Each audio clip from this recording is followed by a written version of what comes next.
Here we go again. Anyway, what unions do as far as positives is it allows teachers to present ideas to the board about their positions.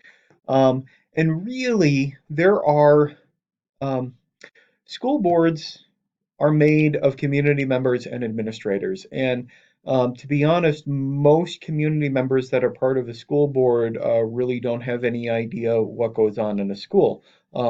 A lot of them really haven't been in a school since they were high school, middle school students. And so they have opinions on things, but it's from the perspective of when they were students and not necessarily teachers. And some of them are from like 30 or 40 years ago. So just because you knew basically what I'm saying is just because you knew what it was like to be a student in 1972 doesn't mean you know what it's like to run a school in 2019. So anyway, one example for just to give you an idea of why this matters is for sick days. So in the past, in 2010, 2011, we were given 8 sick days a year, and we were able to bank our sick days up to 50 total. Now, the reason for that was if we had 50 sick days, that means that if something really horrible happened, um, we ended up getting cancer or something like that, and we couldn't work, we would have enough sick days that we could draw on payment for those sick days. And when we ran out of sick days, 50, that would be essentially 7 weeks, or 10 weeks. And 10 weeks was the cutoff for long-term disability to set in. So basically, it was just a protection for teachers in case something horrible happened. So, the year that Act 10 happened, the board could make decisions without the union and the teachers being at the table. And what they decided to do to save money was to cut our sick days to 5 a year and no longer allow any banking. So you were allowed to be sick 5 days, and if you were sick more than 5 days, that just cut into your pay. The problem is our board didn't think it through. They thought it was going to save them money, which therefore would make the community happy, but it didn't work that way. What happened was when teachers found out that they couldn't bank their sick days, they just started using them. And one thing that you probably should know about teachers if you don't already is that teachers will typically come to school on their deathbed because it's a lot of work to get lesson plans set up. So I would come into school with a migraine, I would come into school with a cold.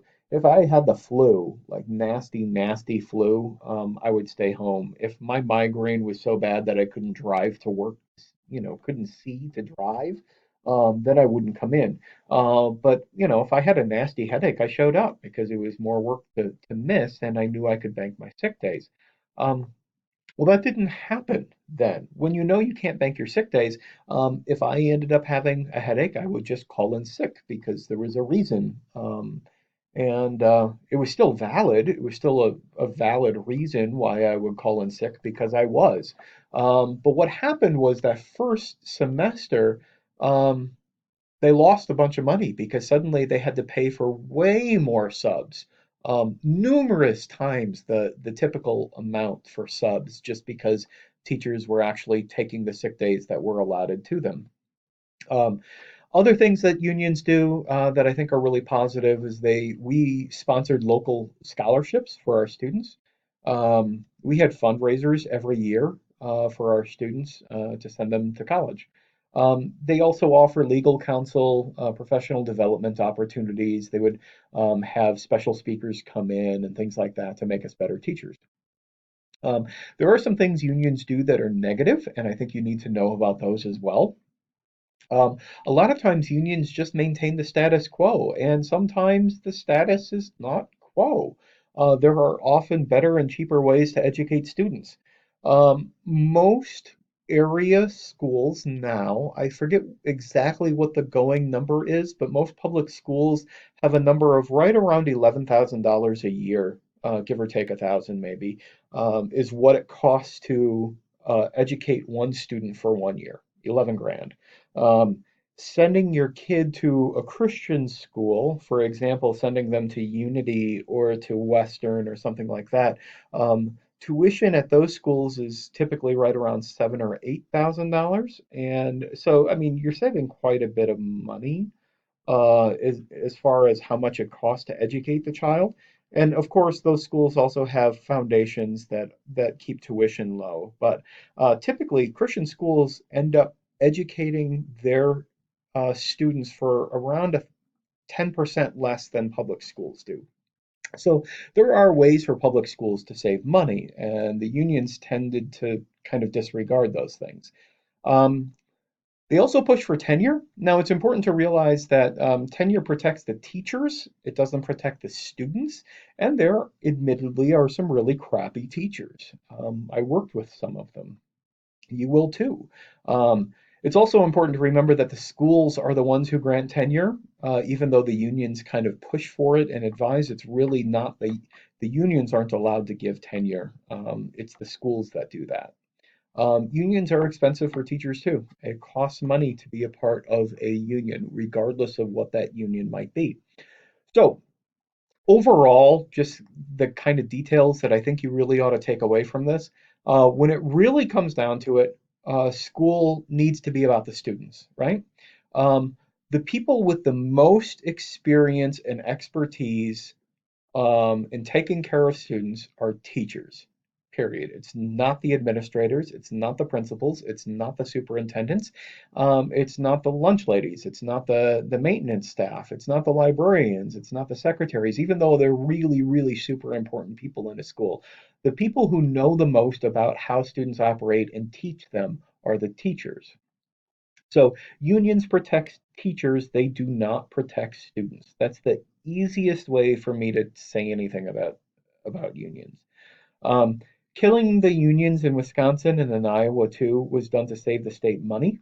It stopped protecting teachers for the benefit of students. The problem is what we've found in the last 5 to 8 years is that it's actually come at the expense of students instead of the benefit of students.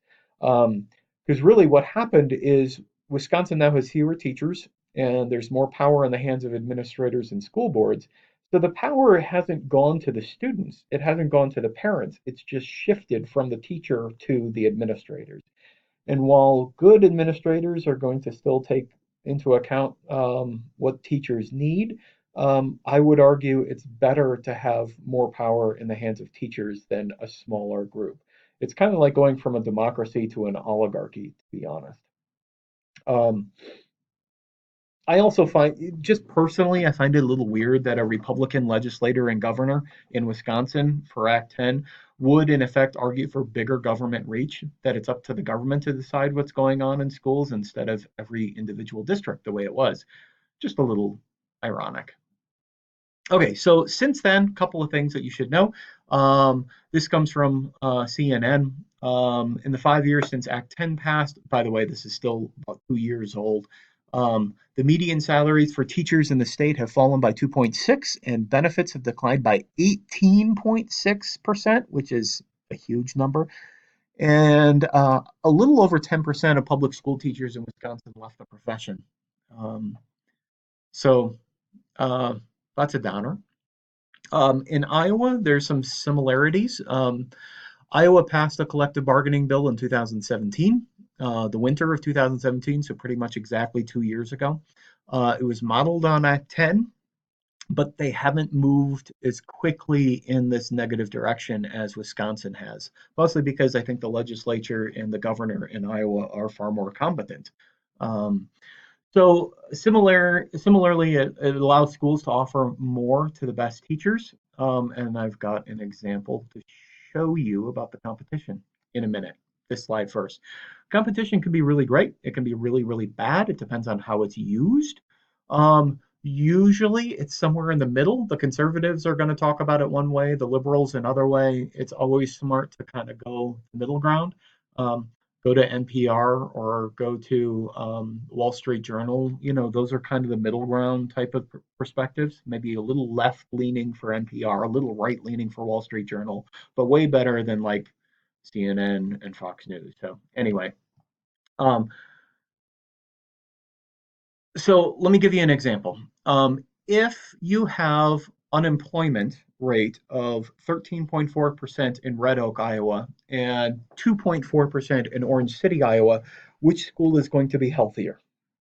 Um, well, if the unemployment is high, the property values go down because there aren't enough people in the community, and there aren't enough property taxes being levied. So the school is gonna take a huge hit if unemployment is high.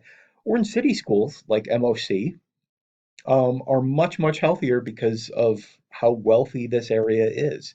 Um, there is, I'll ask this question. What can be said about Waterloo paying some special ed teachers $6,000 more than other districts? If you were a college student leaving Northwestern with $20,000 in debt, where would you rather go? Waterloo or some other district that's going to pay you a percentage of what Waterloo is willing to pay you? For example, this is beginning teacher, BT stands for beginning teacher, annual salary from last year. If you went to Waukee as a new teacher, you would be paid $51,382. If you went to West Bend Mallard Community School District, you would be paid $33,500. Again, if you had your choice, would you go to Waukee or would you go to New London?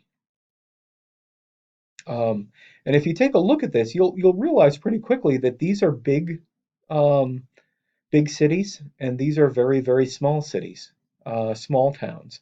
Just looking at the enrollment statistics, there's a difference there. And as a professional teacher, I would argue those differences are a problem. Um, People in rural schools shouldn't have crappier schools just because they don't have as many people as big schools, but that is kind of the way education works. Um, so, as if this is district student population in Iowa, so if a school district has 10,000 students, they had about a little over almost 60 teachers applying for a single position. If a school had about 350 teachers, they had about eight teachers applying for a position, mostly because of what the payment was going to be like. Again, the reason for that is if you're graduating with a bunch of student loans, where would you rather teach? Do you want to teach at a school that's going to start you at $50,000, or do you want to teach at a school that's going to start you at $35,000? Um, Money isn't everything, but when you have student loans to pay and bills to pay, it is something, right? So, um, your thoughts. Um, Obviously, this is a flipped classroom, so this is just a kind of a conversation I'm having with myself, but I want to ask you these questions. What are your thoughts? This is going to impact you more than it impacts me. Um, what concerns you about this? We'll have a little bit of time either tomorrow or on Thursday to talk about this to kind of bring everything back in as a whole. But I would like you to think about this a little bit. So, the next thing I have to talk about is professional development. And I'm going to start a new session. This next session won't take very long. I can't imagine it taking much more than 5 to 10 minutes. So bear with me. I'll be back in a sec.